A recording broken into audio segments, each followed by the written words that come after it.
Prieteni, și bine v-am găsit la un nou videoclip. Astăzi o să vă explic cum să puneți aprinderea la un scuter în 4 timpi. Aici avem volanta de la aprindere. Aici avem aprinderea. Aprinderea mai are un cititor care, el când face contact cu punctul de pe descântei, punctul după volant.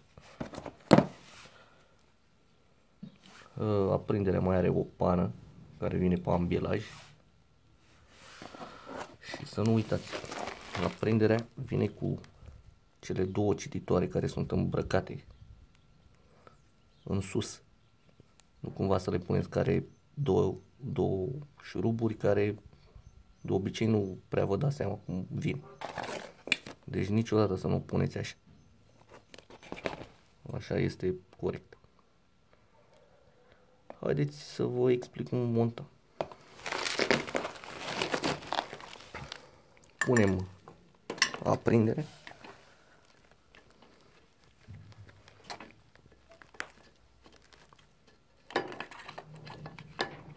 Montăm aprinderea, apoi montăm cititorul la două șuruburi de aici. Am montat aprinderea. Acum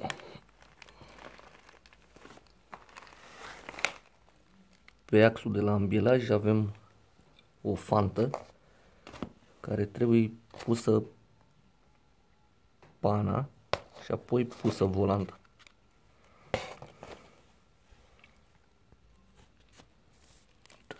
Aceasta este fanta, iar pana o să vină pe fantă. Punem puțin mai în jos, când punem aprinderea să nu se ducă în spate. Punem aprinderea.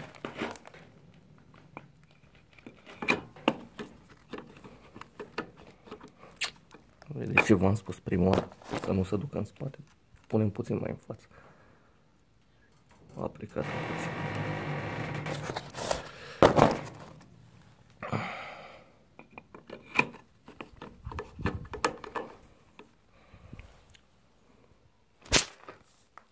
Am pus volanta. Acum punem șurubul.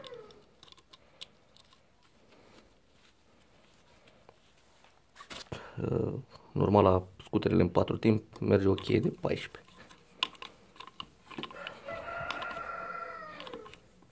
Da, cântă și Cocoș. Băi, hei! Bravo, boss!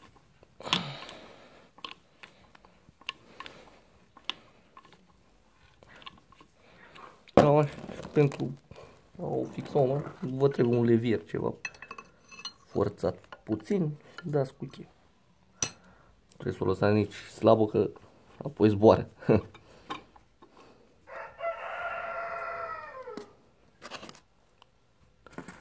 Când mai e voră fix.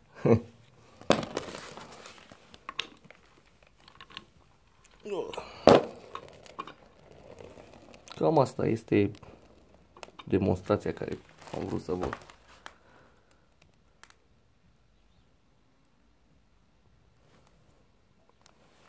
vă arăt cum se pune aprindere.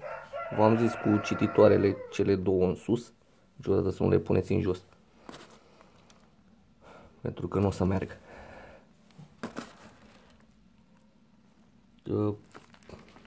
Dacă vă plac videoclipurile mele, nu uitați să vă abonați, like, comment.